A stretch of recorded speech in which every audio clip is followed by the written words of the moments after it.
Welcome to American Education FM, everybody. I'm Dr. Sean Brooks. Ladies and gentlemen, I just had a conversation with Canadian citizen Christine Loughead. I'm going to put all of her information in the description below, including her email address, her X account, her Give, Send, Go. She's had the Canadian government come after her and charge her with tweeting, basically. Same stuff that's going on in the UK, same kind of thing that's going on in Australia, some of the things that have attempted to go on here, of course, in the States, but they're coming after her, and she has a court appearance in November.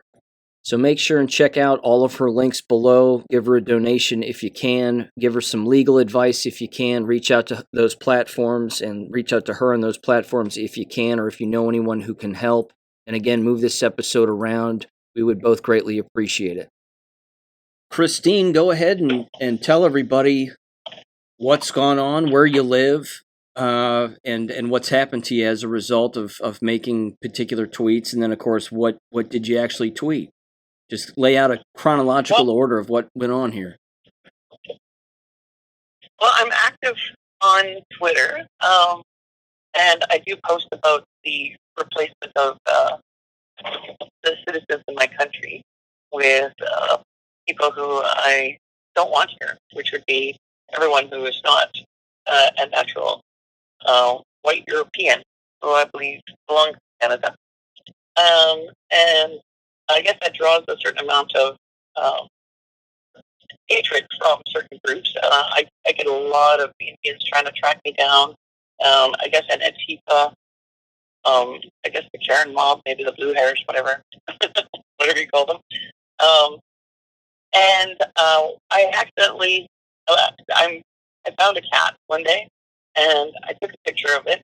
It was up a tree. We rescued it, and I took a picture of the cat, and I posted it in local Facebook groups, saying we found this cat, and it was like local lost pet groups. And then I mistakenly put that on X as well. At which point, these people who've been hunting me did a reverse image search, found my post on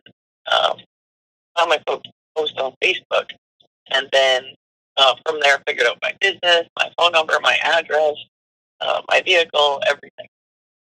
And then they took all of that, went through all my posts on X, and then found anything that they thought was offensive and took it to the RCMP. I don't know if they took it in person or if they just kept tagging them, but they tagged the RCMP quite a bit. At which point, I don't know. I didn't realize that. I mean, I did see that they were tagging the RCMP, but I mean, my understanding is that Twitter is a free speech platform. So I would think like that's just a joke. But you're going to tag the RCMP, and that's going to matter or anything when you're posting things on Twitter. And I was posting things very similar to what other people were posting. So it seems kind of like a little bit goofy to me. But I got a call from the police, and they said they needed me to come down regarding a matter that was from a couple months ago, where I complained that there were some kids screaming and yelling in a park and running around with tasers and things, and that they needed me to fill out an official complaint to start the investigation on that. And, it seemed suspicious to me, but I don't know. Anyway, I did go down to the police station. As soon as I walked in, there was this Indian standing there and a Filipino woman. And I walked in, and they said, "What's your name?" And I said, "What's your name?" He says, "What's your name?" And then he said, "Turn around." You're under arrest for incitement of hatred and willful promotion of hatred. At which point they handcuffed me, even though I was already at the police station, and my crime is tweeting. They still handcuffed me, and they put them on very tight, so I had like these really strong red marks on my wrist for a couple hours afterwards. And then they fingerprinted me, did the photo thing, took my phone into evidence, and then brought me into an interrogation room. Showed me they took my glasses, so I couldn't really see, but they said, like, "Are these your tweets? Like, or did you post this?" I don't know what it was. So I said, "No comment, no comment, no comment." And then they put me in a cell for half an hour. and then they released me. So I was there for about a total of 2.5 hours. And now I have support in November. But it was basically the post that I believe, may or may not be, was is just consistent with my normal character, which is that um, brown people don't belong in Canada, and Muslims, and whatever else. I think it might be Muslim related. The actual post. You have a lot of Asians there too, do you not? Yeah, mostly. Well, we have a lot of Chinese things. I think it's the Indians, in my opinion, that broke the straw that broke the camel's back, because the Indians are just horrific. The Indians are next level awful. You're talking about Indians They're from not India. compatible. Yeah, like they're beyond. Yeah. If anyone's had to live around them or visited India, you would know what I'm talking about. We are well aware. Let me ask you this Yeah. then. So basically what happened is they used Bolshevik tactics. They had a bunch of alleged non-police officers, citizens, so one might think, even though it's probably a combination of that and some underground police force that they used to track people down. But they did all of that using their Bolshevik tactics, and then they lied to you to get you to show up to the police department to arrest you.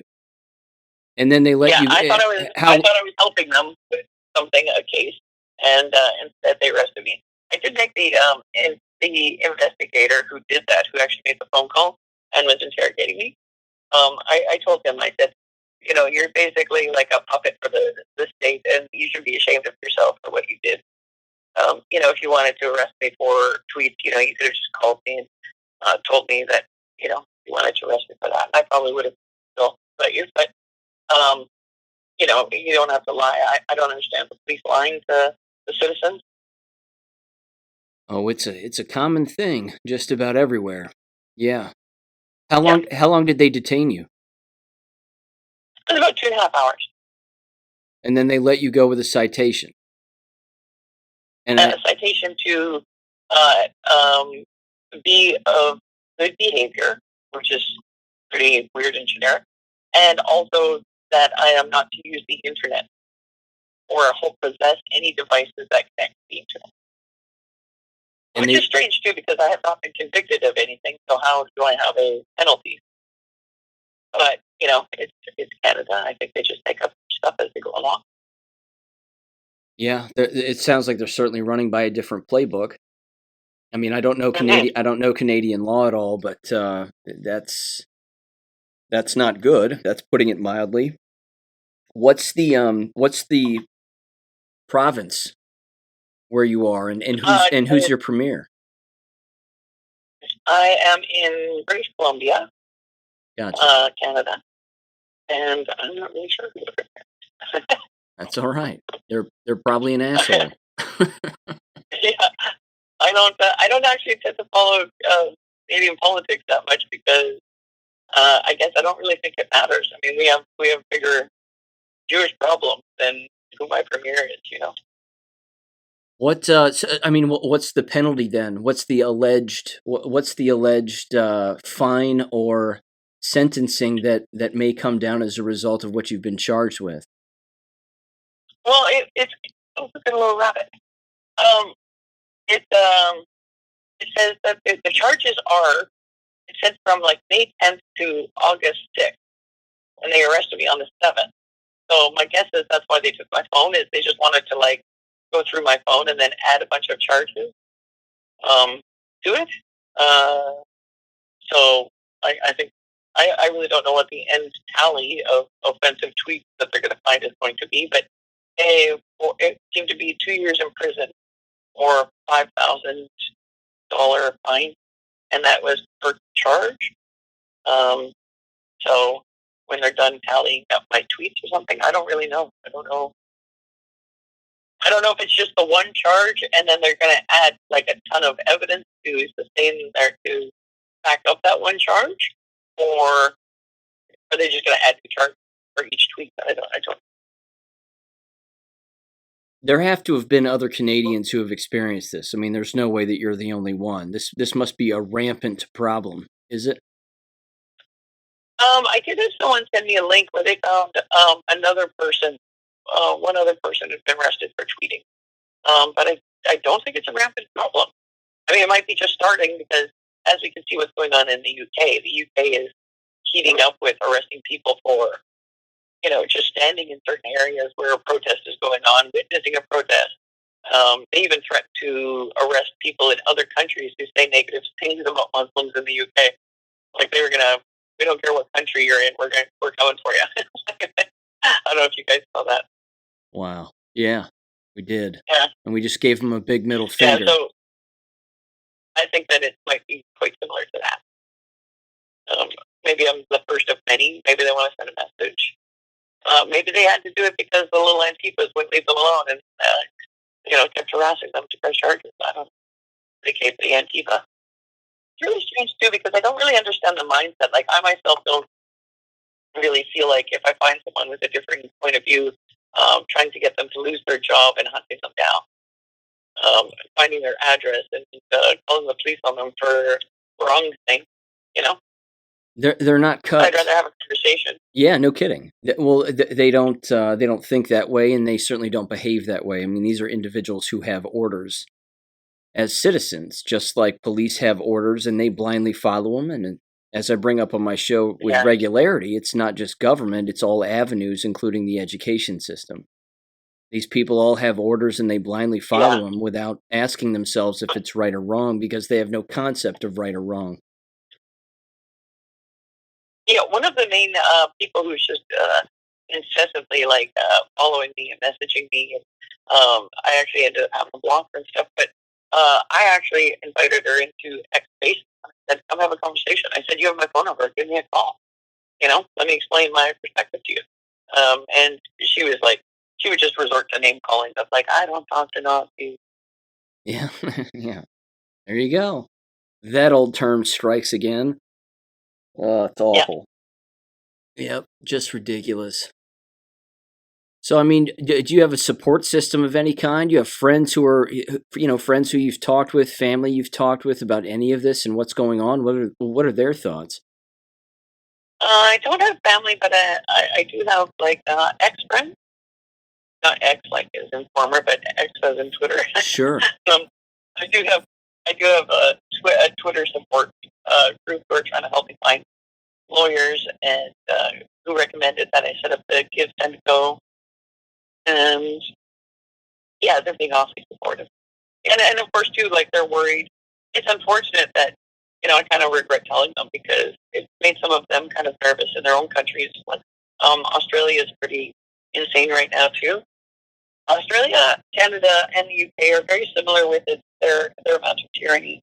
So my Australian friends have I guess gotten nervous. Some of the Canadian friends obviously have been really concerned about posting because they, if it's going to happen to me, it can happen to them.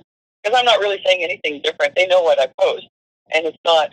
They're not called for violence or anything. I mean, I have said that people need to be removed from our country. And I've said that, that I think, war is going to come and that we're going to make people leave.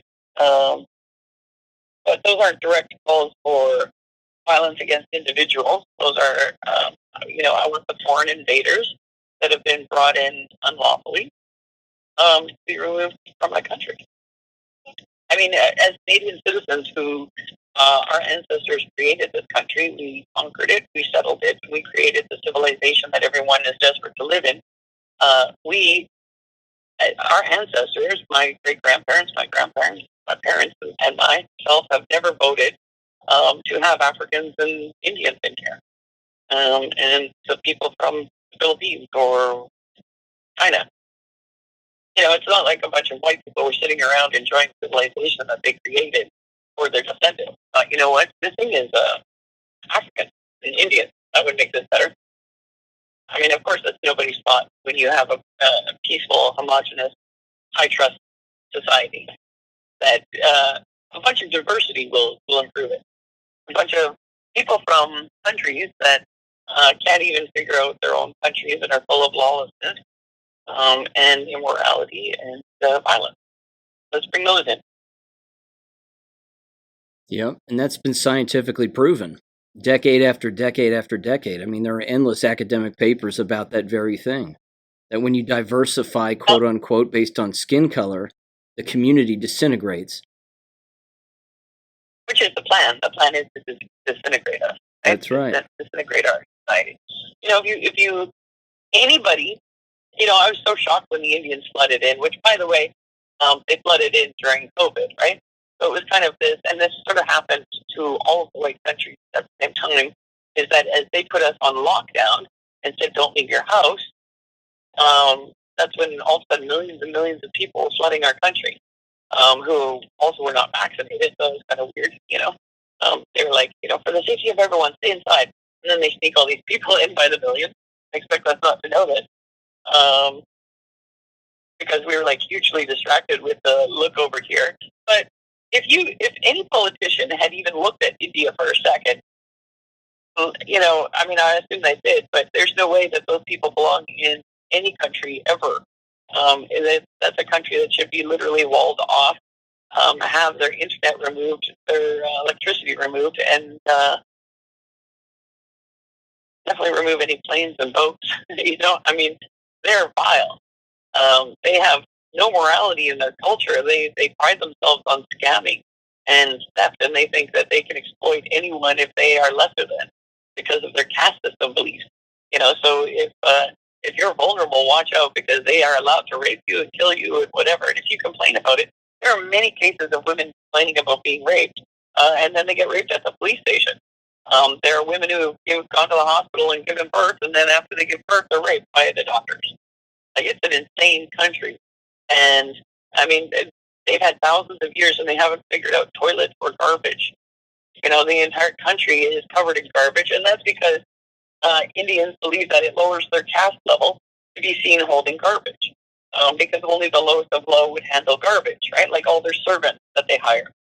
These people that we're importing in here, everyone in India can afford a servant because there's always someone beneath you in their mindset, right? So you can always pay someone to come to your house and clean up your garbage that you leave lying around.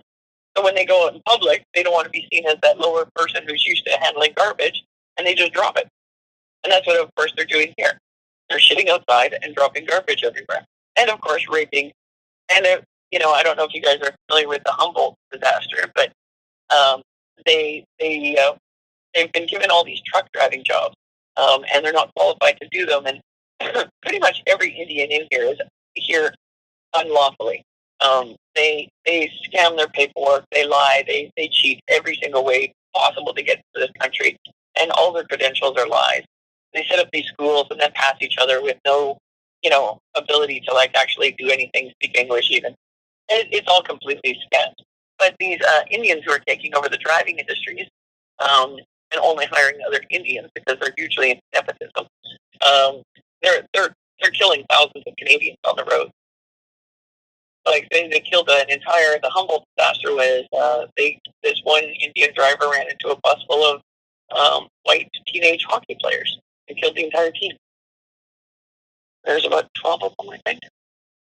You bring in these brown people, what they do is they not only end up breeding with us, but also they just wipe us out and all of our lineage that would have come from each one of these individuals that they've killed by their supposed accident. I'm sure they are an accident, but it's basic incompetence. And if you know you're bringing in incompetent people and giving them jobs, how much of an accident is that? Yeah, in my city, they've literally taken over all of the teenagers' jobs and all of the seniors' jobs and all of the unskilled labor jobs and all of the housing. So if you try to rent something, you're renting from one of them. You try to buy a house, you're purchasing a house from them, or competing against them for a house. Our houses in the past 10 years have gone up eightfold. Not only can our young people not even get jobs now to start their life as young adults, but even if they did, they wouldn't be able to afford a house. Again, I was going to ask you about the crime in your area. What's how does the media deal with all of this? They lie about it here in the United States when blacks or any other minority run into a convenience store and mass rush it and mob it with dozens, if not hundreds of them all at once, they call them teens. So I mean, what is the Oh yeah, they're not reporting. They're not reporting race here at all. So even if I were to look up, say, traffic accidents, fatalities, or whatever, you can search all you want. You're not going to find anything about them.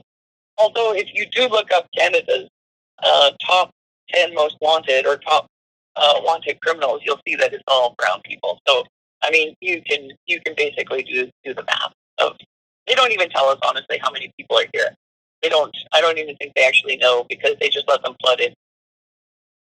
Not like you guys have with the border and stuff. Like they are letting them in through student visas, and those student visas are all scams, by the way. Like they pay for these. Not the student visas. Like those are scams. Those still too because they're not going to school. They go immediately to work, and the schools will still graduate them even if they haven't, finished their classes or whatever. And they cheat during the classes. I mean, this is just so widely known at this point. Everyone knows they're doing it. These schools are actually scam schools set up by Indians, right? Like they're not even real schools, right? But then they actually have this other thing where these like say at Tim Hortons, which is our coffee shop chain here, they pretend like an Indian owns it. They pretend that they can't find Canadian workers by basically putting it on like a really obscure website, saying looking for part-time, full-time staff, right? Then when no white people apply, and even if they do apply, they just pretend they didn't. And then they say, yep, we do need to import a foreign worker. And what happens is you have scouts off in India who will then, they basically give them like $80,000. And that's given to the restaurant manager. And they will sign the paperwork and let that guy come in. And he's bought his way into Canada with this low-end job, who then the government actually turns around and pays 50 to 70% of that individual's wage. So what's the motivation between the manager who gets to keep to his own kind, help his own kind come in here, but he gets $80,000 from it, and you only have to pay him $4 an hour instead of like $16 an hour that you'd have to give to a white Canadian? Where's his motivation to hire white people ever? It's not there. Yeah. That's the Jewish lobby plan right there. It's all about money. You crush people with money. You crush them with taxes, the inflation. Indians aren't the brown Jews. Yeah, there you go. Yep. Yeah. They figured it out. Yep. Are you? Do you have a lot of them where you are? Not necessarily. Although they're moving in. Well, I'll put it that way. But I live in kind of a rural university town right on the border of two states in the United States. And if you go south into Cincinnati, which is a major city with an airport, the entire city is a sanctuary city. And there's a musician, oddly enough, by the name of Aaron Lewis. He's a good musician, and he did a concert downtown in the center of the city at one of their casinos. And he, at the opening of his concert, it was hilarious. I saw it on YouTube. He openly said, he goes, I was walking around your city here today. He goes, if I wanted to smell shit, I'd have just stayed in the bathroom. And everybody started laughing. And he's right. I mean, I haven't been to Cincinnati in years, but certainly not since 2020. But it has to be disgusting. And I know that in central Ohio, in my state, it's filling up with Somalis. Oh my! Yeah.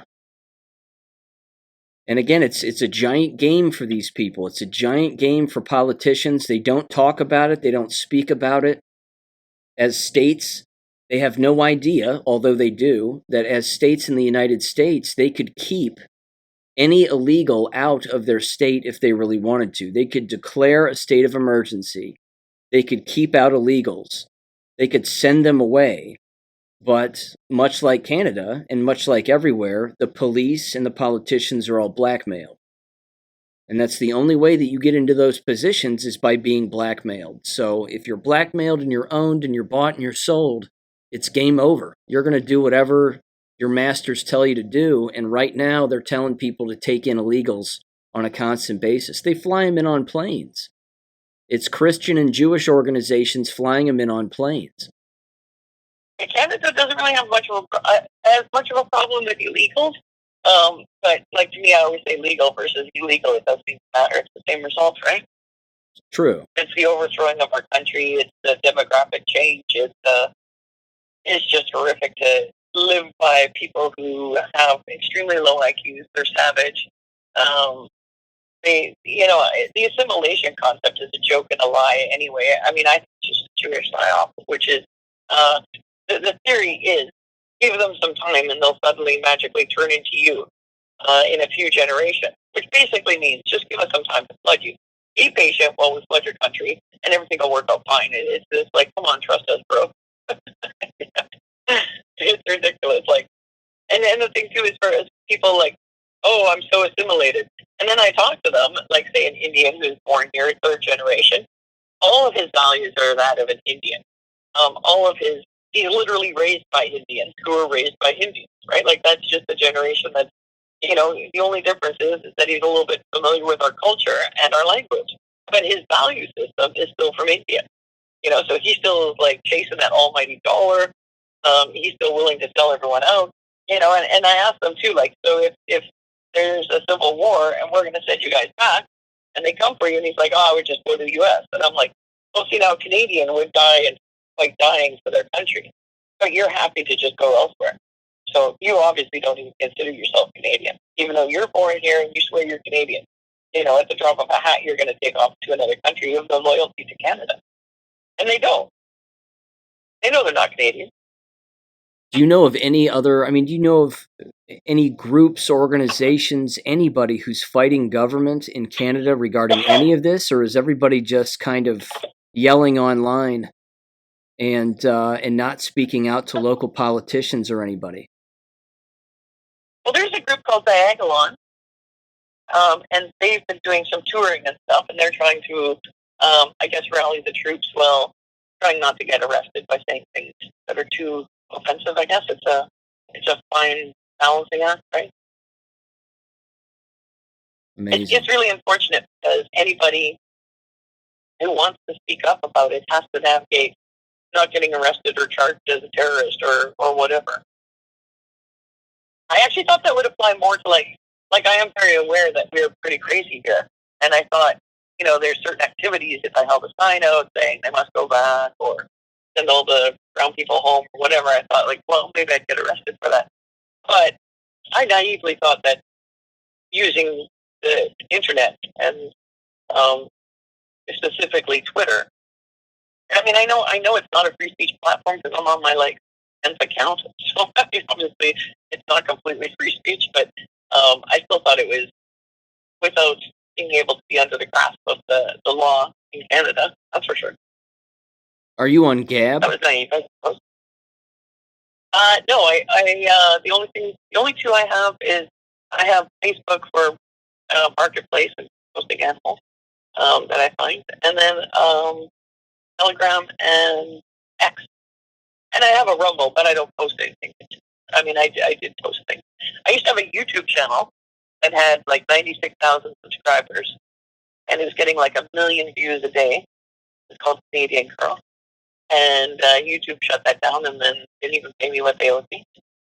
And so it's a weird little thing that YouTube likes to do is if they kill your channel, they take all the proceeds that you made that they owed you. Try to get on BitChute and Gab. Those are free speech platforms. I've never had a problem with either one of them. Well, yeah, but that's what I thought X was. But and then all of a sudden I've got the police with Oh, I know. It's not so I don't. Right. It's not the platform. It's the country you're in. That's the issue. It almost doesn't matter what you do. You could have a website where you're just blogging about things, and they'll still come after you.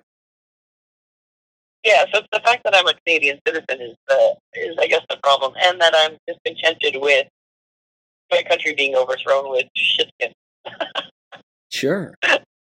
And you're a part of the crown, of course. You're a part of the British crown, as is Australia, which, in fact, I mentioned sort of earlier in the episode where I'm going to include this conversation. But That's the biggest problem. If the UK says something, then Canada follows and Australia follows, and they all follow on the exact same day. If the UK takes to the streets, then, and the police do anyway, so do the Canadian police and so do the Australian police. Yeah, I didn't really think of it like that, but you're right. They all pledge allegiance to the king. Yeah, that kind of explains why we're getting hit the same way and the same extremeness. So I guess arrest in Australia should come soon.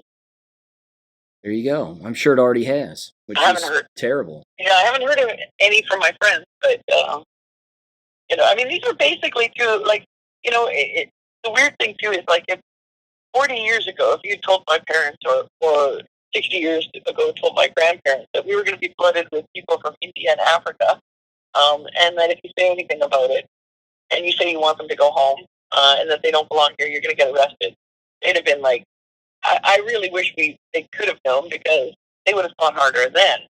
But we still have to fight now, because if we think it's this bad now, that getting arrested for tweets in Canada is happening when you don't want the invasion of your country, and you don't want Indians taking up all of the white jobs and all of the white industries, and you don't want them buying up all of your ancestors' houses. And if you think it's bad now, imagine what it's going to be like in 20 years if we don't do anything and we don't solve it now. If we don't fight this generation, how much worse is it going to be? It's going to be literal India in Canada. And that is actually the plan. But if you look at India, you know that that's just murder and rape everywhere you go, and filth and disease and vermin, right? Like, there's, it's unsafe food handling, it's open defecation. Like, that is like one of the worst countries on the planet. And that is what we will become. And then the stupid thing is, all of the Indians who are trying to flee their country because they're like, oh, it's so awful here, are going to turn every clean, beautiful country that they go to into India, because you don't change your mindset. Like, I could really, like, love Japan, but if I go to Japan, I'm bringing my Canadian mindset with me. No matter how much I love it, I'm still going to do Canadian things, and I'm not going to be able to change them, because no matter how hard I try, I'm still Canadian. Right? I've spent my entire life as a Canadian. And those mindsets and cultural beliefs and values, they don't just magically vanish when you're on different soil. I don't turn into a Japanese because I moved to Japan. I don't turn into a Chinese because I'm suddenly, in China. They're not Canadian just because they're in my country. They are Indians in Canada. And I don't know if people haven't noticed, but there's a town, or a city actually, that they've taken over. They've taken over a couple of cities, but one of them is called Brampton. That's Brampton, Ontario. And if you look it up on Google or whatever, hopefully not Google, I use a different browser, but look up Brampton, Ontario monkey, and you will see a 50-foot giant monkey god statue that towers over all of the other structures in the city that they put up. To me, that's a declaration of war. Have you looked that up? Have you seen that monkey? I haven't seen it. No. At least not right now. Yeah, I mean, I believe you. I believe you. It's awful. It is shocking. Yeah. It's shocking. Well, they do the same thing in the States with Muslims when it comes to allowing them to pray 5 times a day in the middle of cities, taking up traffic, and then playing their, whatever it is, massive noises and their prayers all over giant speakers in the middle of cities, all across cities. I mean, it's ridiculous. But that right there again, like you said, is a declaration of war. It's archaic and uncivilized and repulsive to my ears and my eyes. And they sound, honestly, every time I hear them say "Allahu Akbar" or whatever, they just sound like roosters talking. Yeah. They just sound like roosters making gobble sounds. Like, I just don't get it. It's horrific, and it should, at first sight, be considered repulsive and be removed. Like, we need to follow our instincts. And if your instinct when you see them is, follow that. If you're like, what the fuck are you doing here? Stick with that. This is instinct that we've been given as biology. These are natural instincts. I don't see that when I see, like, a white family walking past. And they're having a nice time or whatever. I'm like, oh, that's nice. And then I see, like, the Muslim with the little hijabs and all this crap, and I'm like, oh, go with it. Yeah. Keep your instinct. They try to erase a lot of instinct by through this diversity. Oh, these people are nice and they're just like you, but just slightly different, right? And these are the things that actually get women killed. Not following their instinct. Even if you look at like serial killers like Ted Bundy and stuff, right? If we weren't sent all this propaganda to not judge a book by its cover, those women would still be alive because they would have realized that this guy's pretty creepy. This guy's got like thinner surface, right? This guy, they would have respected their own boundaries and they would have followed their instinct. But so many women, like they're getting into cabs with Indians, right? And these Indians are raping them. They're getting to Ubers with rapists. These are people who believe it's okay to rape in their own country. And then they have a job driving drunk, intoxicated young girls home from bars, right? What do you think is going to happen? It's referred to as cumulative risk. I bring it up on the show all the time. When you take one risky thing and you stack it on top of another and on top of another and on top of another and you ignore it, you're going to have a bad result. I mean, I don't really think that the young girl should be out going to bars and drinking anyway, because I think that that's just one of those Jewish dark culture immorality things. There's no reason they should be at home, learning piano, studying, helping with chores, enjoying their family, instead of out getting inebriated. We've normalized a lot of these very dysfunctional things. But the way it is right now, that's our current reality, is that girls tend to go do that. They think they're safe taking an Uber home. And we are hiring rapists to take them home. It is indeed. There's going to be so many problems, and we've been teaching our young ladies that it makes them noble and kind to accept everyone with open arms. The problem is that we tell them that these people are like us, that they just they just have different food, they just have a different language. But they tell them that the morality and the intellect is the same, and it's not. The differences are day and night. Like this has never been about skin color.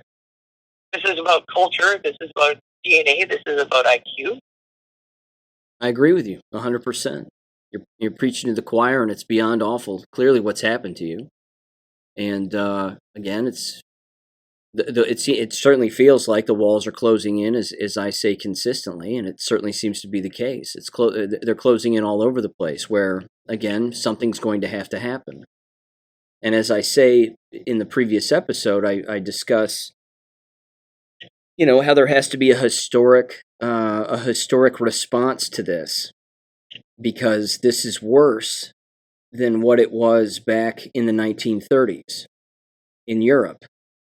It's far worse, because it's not only now through all of Europe, it's all the way through the UK, it's all the way through the United States, Canada, South America, Mexico, the whole thing. So someone has to show up and liberate these countries. And somebody has to show up and do something to these politicians to get them to change course. And it has to be something drastic. Or else a lot of people... I don't know if it's someone or if it's all of us. I agree. I think it has to be all of us too, because if it isn't handled quote unquote politically with force, then it's going to happen with us with force, and that's going to get real messy, real quick.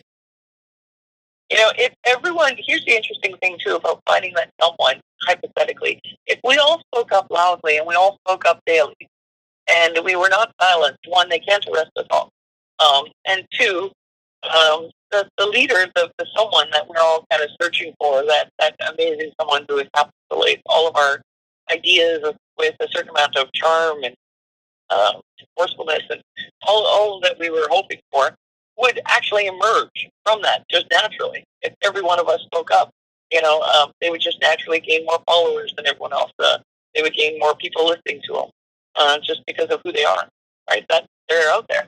Each country has them. Yeah. And that happened. Right now they're silent. Yeah. Well, yeah, that happened certainly in 2020, 2021, 2022. I mean, it's been happening ever since. But unfortunately, there's this. I mean, it's something I've brought up on the show too, but it's really this gross underpinning, just kind of this sludge that exists at the bottom, where you have a bunch of people trying to be opportunists and a bunch of people just trying to get rich. I mean, they're claiming that they're patriots to their country. They're claiming that they're truth tellers and educating people, but in fact, behind that bullshit facade, all they're doing is they're trying to make money, and they're trying to put themselves away. Say that again? Are they naming the Jew? Right? Exactly. That's my point. They don't do that either, and I've brought that up on the show countless times also, is that they're not naming who the enemy is. Because if they do, they're afraid they're going to lose all of their followers, i.e., they're going to lose money. Yeah, are they just calling it the elite, big government, the New World Order? Like, name it, Who's behind all of that? We Exactly. all know who's behind all of that. Yep, that's it. We need Hitler resurrected, but that's not going to happen. Yeah, something's got to give here. There's no doubt about it. Is there an email address, or is there a, beyond your Give, Send, Go and making comments in there? Yeah, my name, Christine, that's Chrisistine, Loughead, Loughead, @gmail.com. And then my Give, Send, Go is arrested for tweeting in Canada. And my ex is Christine Loughead, a Canadian girl, at arrested #4 tweets. I don't know how long, my counts tend to go down pretty quick, so it's usually about a month and a half that I keep them and have to make new ones. So. I gotcha. I'll tell you what, if you get a Gab account, at the very least, you can get a Gab account and just have it, and then people can reach out to you in the digital messages even, and you don't even have to respond. You can just read what they're saying, if they're giving you advice, or if they know somebody who can help, things of that nature. Yeah, I'll consider making a Gab account. There you go. You could probably get it under the exact same name, @arrested for tweets, if you wanted to do that, or something else. But yeah. Yeah, that's a good idea. Yeah, and for the people who are on our side who don't want their country to become brown shitholes full of crime, and who believe that white countries are for white people, as Africa is for Africans and China is for Chinese. Don't be fearful of these types of arrests and things, because it might, even if it does happen, it's just a matter of time before they're just too busy. There's too many arrests and they can't keep up with it, and the voices grow louder and louder, and they're overwhelmed. They don't know what to do, because we're the 90%, we're the 95%. The government is like the 5%. Well, I do have court. My first hearing date is November 26th. And I think that's to decide, I guess, if they're following through on the charges, or if they're if they're proceeding to trial. I'm not sure what that date's for. But in the meantime, I'm trying to find some sort of a civil rights lawyer, someone familiar with the Constitution, because this is direct violation of the Canadian Constitution, which is that you have the right to express yourself. Thank you for listening to American Education FM. Make sure and check out AmericanEducationFM.com for more information. Take care and God bless.